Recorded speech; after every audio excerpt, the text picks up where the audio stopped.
Reimagining Success, episode 177. You're listening to Reimagining Success, the podcast where we help you reimagine your future, designing a life and career beyond the 9 to 5 that allows you the freedom, flexibility and fulfillment that you've been dreaming of. I'm your host, Anna Lundberg. Now, let's get started on those dreams.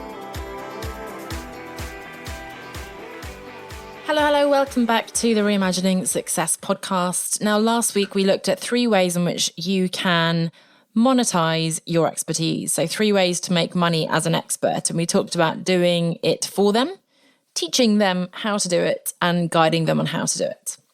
Now, through all this, there's this idea that's very appealing, which is this passive income, which is the teaching people, selling people something that you really don't have to spend a lot of time on or any time. Obviously, nothing's ever not completely passive. Nothing's ever completely passive. But you invest some time up front and then boom, you have this perfect product that you can just sell in your sleep. And in fact, let's look at why that is so attractive in case I need to explain that. Now, I should already say, and you've seen this in the episode title, that I'm talking about why you shouldn't scale. But let's always look at the other side of it first. So why should we scale? Now, this idea of passive income. Okay, so in terms of what you're selling, that means, again, courses, ebooks, products. You know, I have lots of people wanting to sell journals and pretty pens and planners and all sorts, right? Which is lovely. So the appeal of that is that you design it. These days you can have it on, let's say, Amazon, Kindle, or some online platform. And it literally is just on demand, right? So you don't have to have a huge inventory. Amazon will just print whatever orders come through, and that's pretty good. So it doesn't require lots of upfront investment, and then, hey, presto, you're earning money in your sleep. Ka-ching! Very attractive. The other side of the passive income is how you're selling. Again, you know, this is the automated webinars, the email sequences. So I don't have to get uncomfortable. I don't have to get on a sales call with people. I don't have to invest lots of time. There are some coaches that teach, you know, you do a 2-hour call with them and another call and you do months and months of sort of free content. I do so much, you know, I do my free escape plan and workshops and content galore in my Facebook group, on Instagram, LinkedIn. I've got this podcast. I've got all sorts of things going out, right? The blog and so on. So the attraction, of course, of not having to do that is this passive model where it's all on recordings and automation, and it's just rolling on in the background, and then again, ka-ching. Plus, apart from the financial impact, there is the greater impact. We're all impatient to make a difference in the world. And if we scale, then we're reaching way more people and making a bigger difference in the world. And that's amazing and rewarding and fulfilling. So it's clear why that's attractive. And I'm sure if you did jump on this episode, you might be a bit triggered and think, hey, why shouldn't I scale? Of course I should be scaling. We should all be wanting to grow and so on. Okay, so that's clear why it's attractive in terms of making a bigger impact, making more money, making it more passive.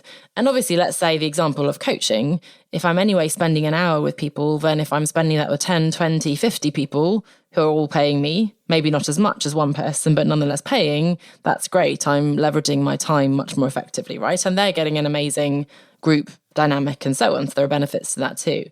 So why should you not scale yet?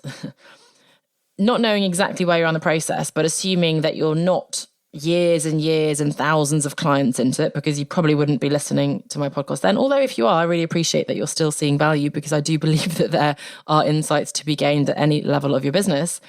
But when you're first starting out, the most obvious thing is that you don't have an audience. And I say this again and again, but the truth is it is easier to sell to 5 individual clients at staggered times. You know, one person is interested today, another one in 3 weeks, another one 4 weeks, and I can just start working with them right away, versus having to have 100 people in the same time. So if I want to do a course and I'll need 100 people to pay a smaller fee in order to get up to the same amount that I could have got with 5 people, let's say, paying a higher fee. If I want them to come in as a cohort in a group program. I need them all to buy at the same time. And that's a lot of pressure.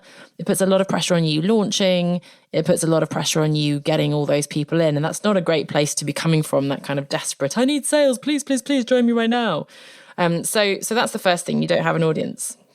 And then let's look at the building blocks. In terms of what you're selling, you haven't yet validated your ideas, your processes and so on, right? So you don't have experience of helping 5 people, let's say 10, 20, let alone 50 or 500.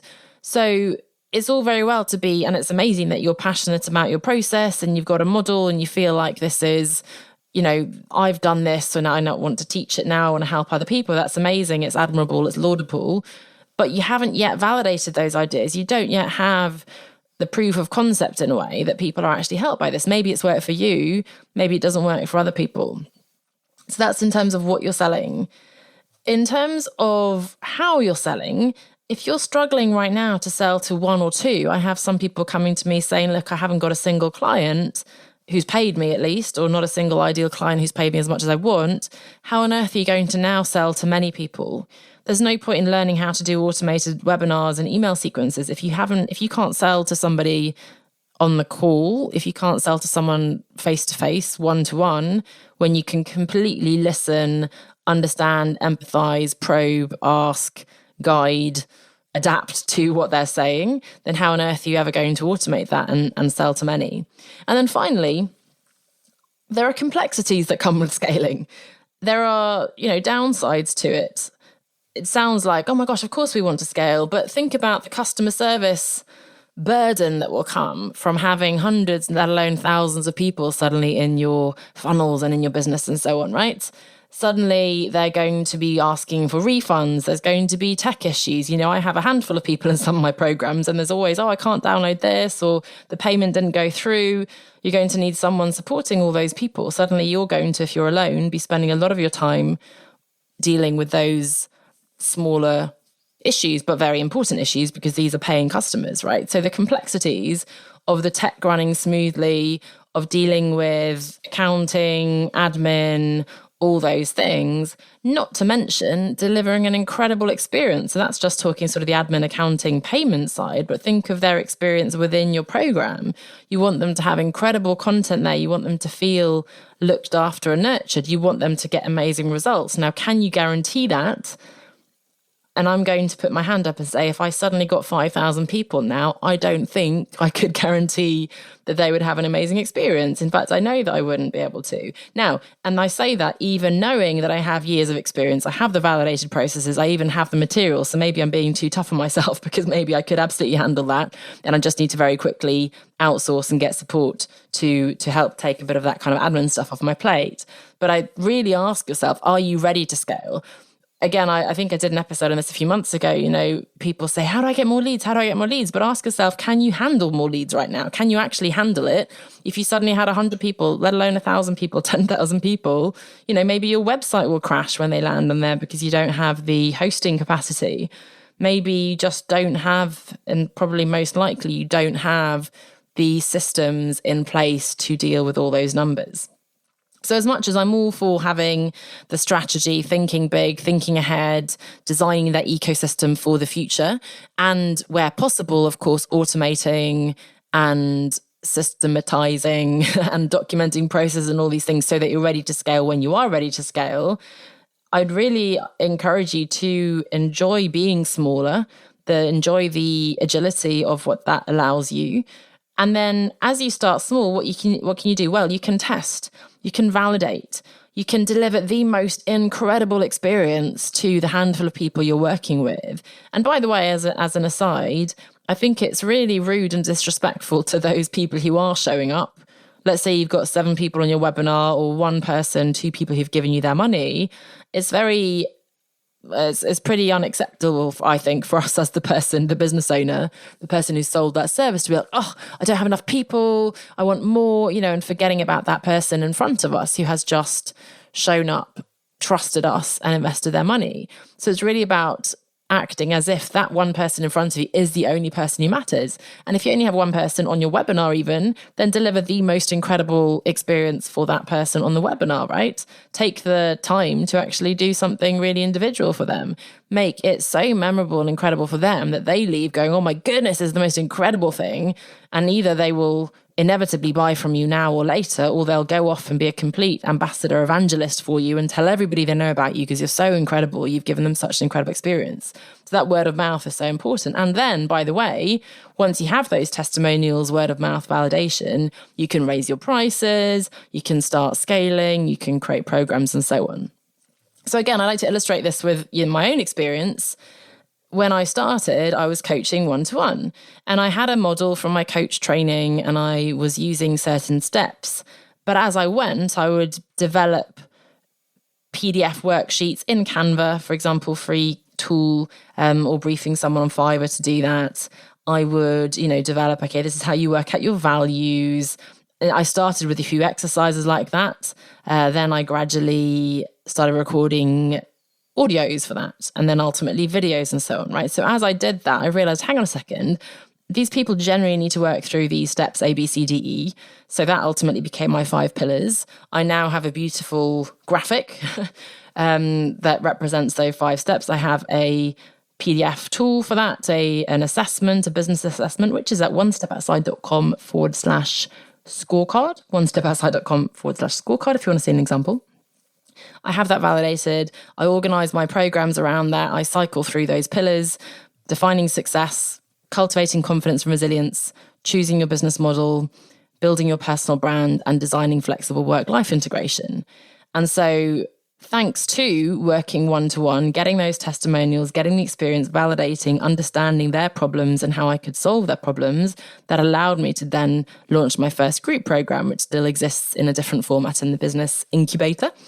And that was an easing into getting to a place now where actually, yes, I have the website, I have the email sequences, I have the automated things in the background if needed, but I still want to deliver that incredible one-to-one experience, and that's still there.